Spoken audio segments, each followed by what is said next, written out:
Welcome back, viewers and friends. Here I am with a new video today, and it's going to be a very informative topic. And so stay tuned till the end if you really want to learn something new today. I'm going to talk about the Ayurvedic perspective on fasting. We have been hearing a lot about fasting, from different sources, but I'm going to give you the most scientific understanding of fasting and how it helps you to attain your better health. People fast for different reasons. People fast because of faith in different religion and in different faith cultures. People undergo fasting for n number of days, or sometimes people do fasting because of health reasons. Alternatively, people fast because they want to improve their digestion and probably balance their dosha, which is basically an Ayurvedic perspective. So I'm going to give you the balanced view about of Ayurveda when it comes to fasting. So, fasting is deeply rooted in Ayurveda as a way to detoxify the body, rejuvenate the mind, and align with nature's rhythms. Well, unlike modern approaches that often focus solely on caloric restriction, Ayurveda emphasizes fasting tailored to individual constitution, which is also known as Prakriti, and seasonal variations. Fasting in Ayurveda is a holistic view. In Ayurveda, fasting is referred as upvas, which is a Sanskrit word, meaning staying close to the self. So obviously, there is a lot of sense withdrawal, which is also known as pratyahar in yoga philosophy. When you fast, actually, then your desires go down, and that is the first step towards pratyahar, which is withdrawal of your senses, because our senses are always going outward towards the object or the sources of Maya, which is different things that materialistic world provides us. So its purpose extends beyond physical health, promoting mental clarity and spiritual growth. By giving the digestive system a much needed rest, fasting allows the body to eliminate ama, which are nothing but toxins, and balance your agni, which is your principal digestive fire, leading to improved vitality, vigor, and overall well-being. There's a very fascinating concept in Ayurveda, which is actually to tailor fasting to your dosha. We all know that each individual as per Ayurveda is unique in the sense that they have a unique combination of doshas which actually constitute their Prakriti. So somebody could be Vata, somebody could be Pitta and Vata, somebody could be Tridosha, which is Vata, Pitta and Kapha, which is quite rare actually. But we have different combinations of people. Then there is a different combination of Panch Mahabhuta and so on. So Ayurveda recognizes that everyone has a unique Prakriti composed of three doshas, as I said. Each dosha requires a distinct approach to fasting. It cannot be like generic approach, which normally people actually follow, watching different videos and reading different blogs. But that's not right as per Ayurveda. It has to be customized. Let's say if somebody is a Vata dosha or somebody is having a dominant Vata dosha, which basically Vata dosha is basically composed of air and space. So with a naturally light and dry airy constitution, Vata types benefit from short fast, warm liquids in between, and easily digestible foods. So I never recommend absolute dry fast, actually a long dry fast for a day or for more than 16 hours for Vata people, because that can upset their agni and actually lower their agni further down and can give them a lot of gastric issues and flatulence, and they can also become weak and get fainted. So extended fasting can destabilize their energy.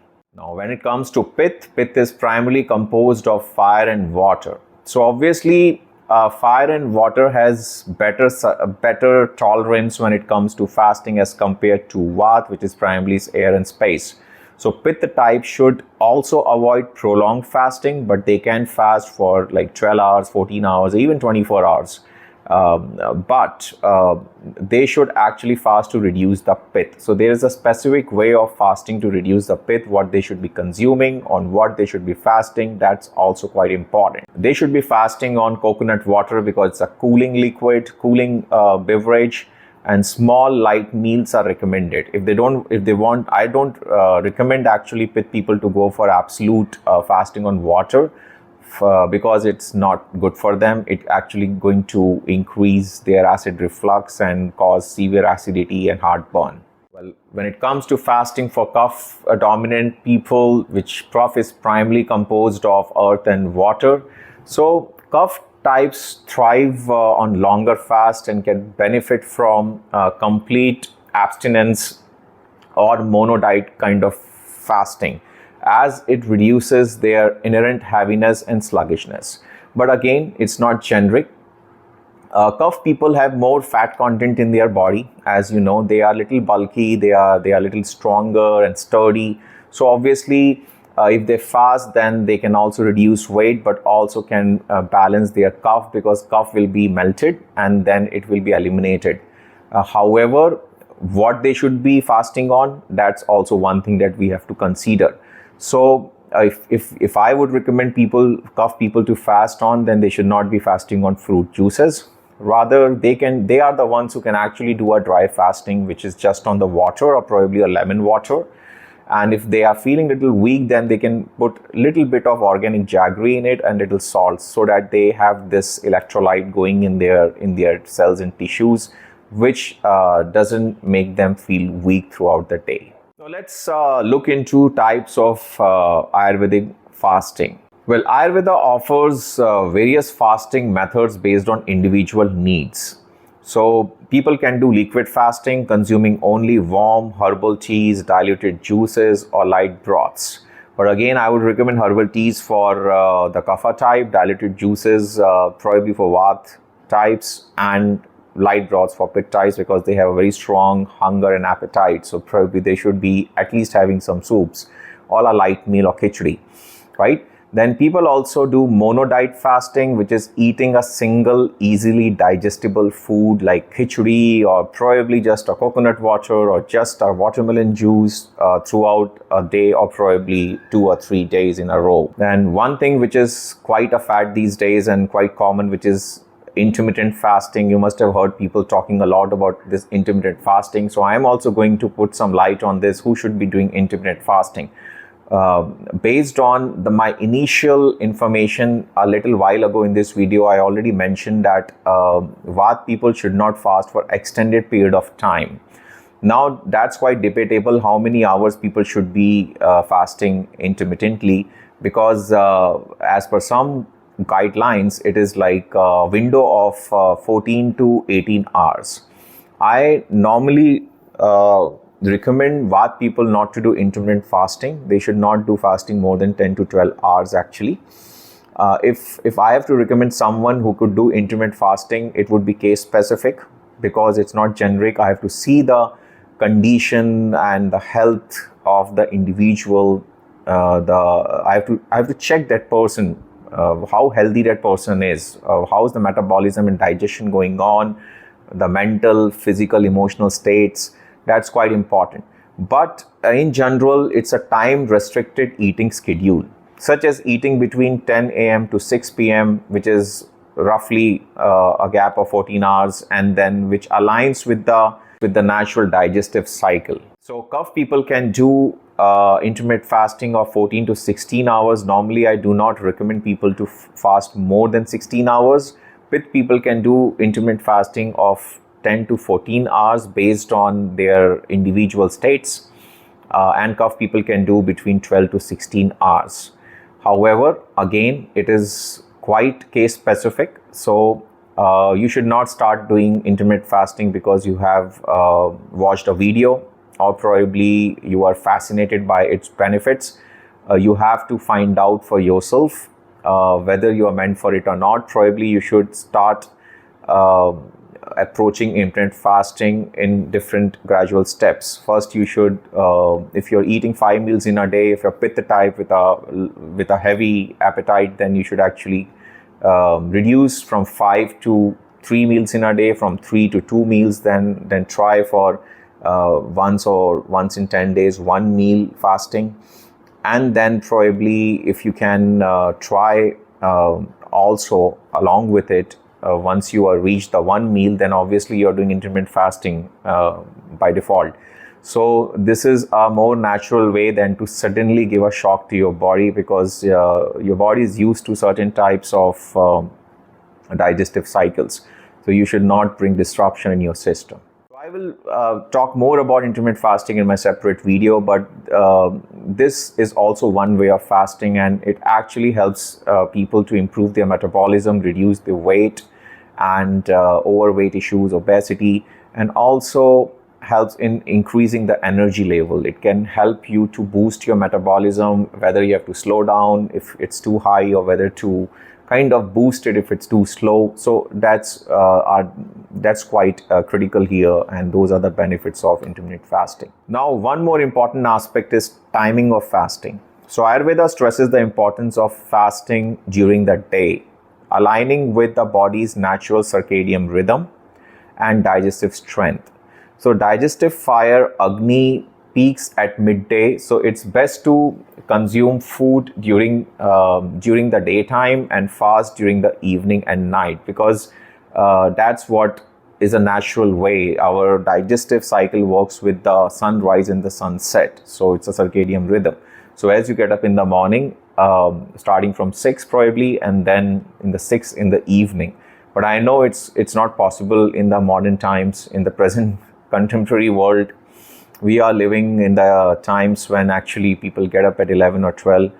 That's extreme. But even if you get up at 9 or 10 or 8, and if you are eating your last meal at 10 or 11, then definitely your digestion will never be good, because you shouldn't be having your meals after 6:30 or 7 at the max. But even if you eat little late, like by 8:30 or 9, then you should eat very light, because your Agni is not there in your belly. So obviously, if the fire is not there, you're going to put the food down there.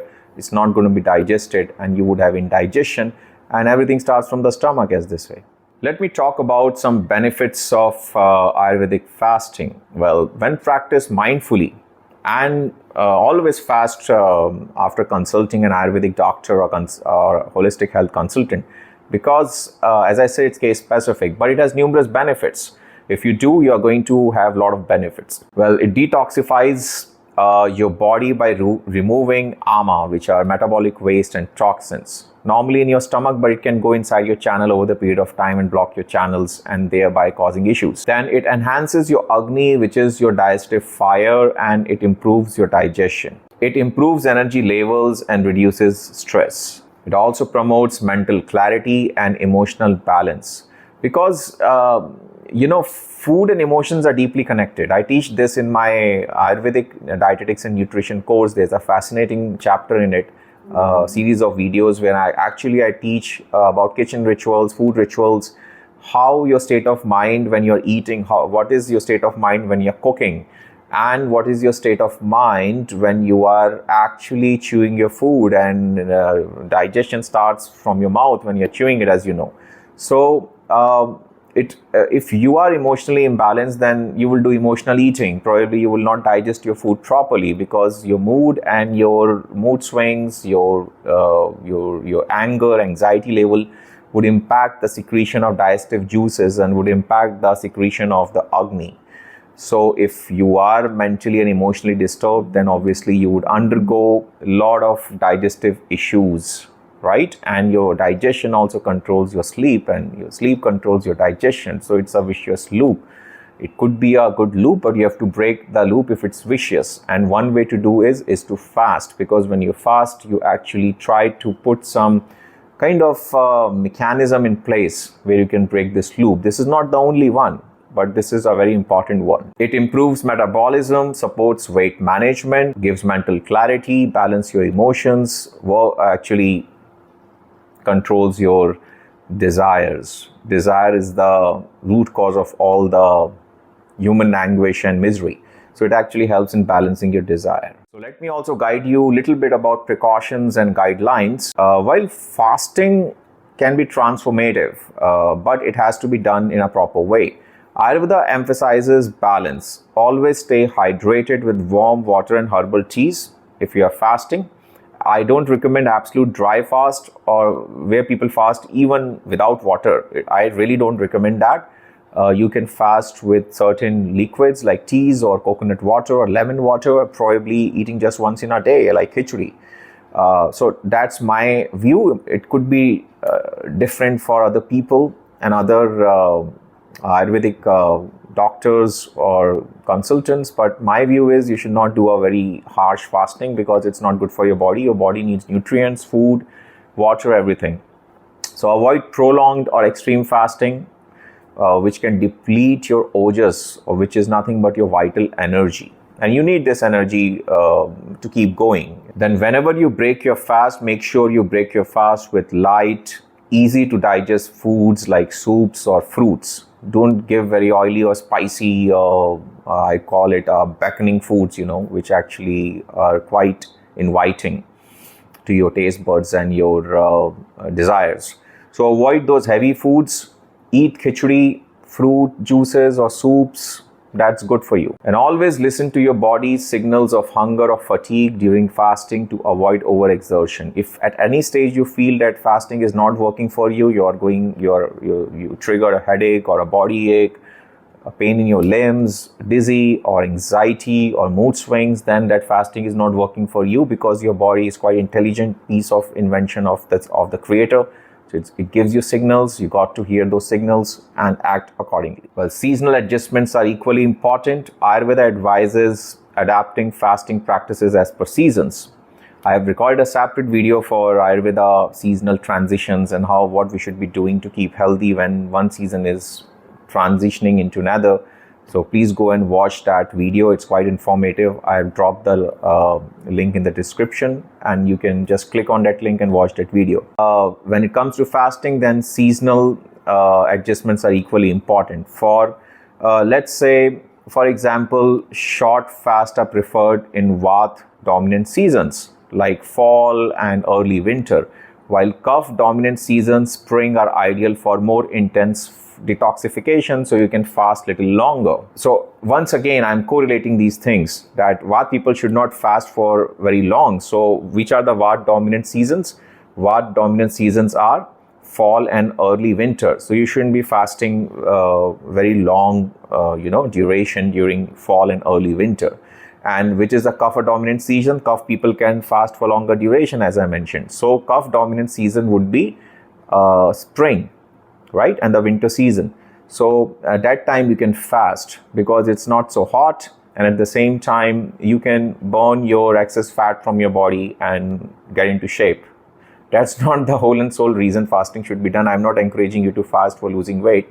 Diet can also, right food can also help you lose weight faster than fasting actually. So if you want to start your Ayurvedic fasting journey, I would say that beginners should start gently with half-day fast or mono-diet fasting, and gradually you should build up to longer fast as your body adjusts. Consistency is the key. So fasting once a week can lead to significant health benefits, or you can fast once in 10 days or twice in a month. By aligning fasting practices with Ayurvedic principles, you can achieve not only physical health but also mental and spiritual harmony. So, I can talk about this on and on for probably 1 or 2 hours, and still it won't be done.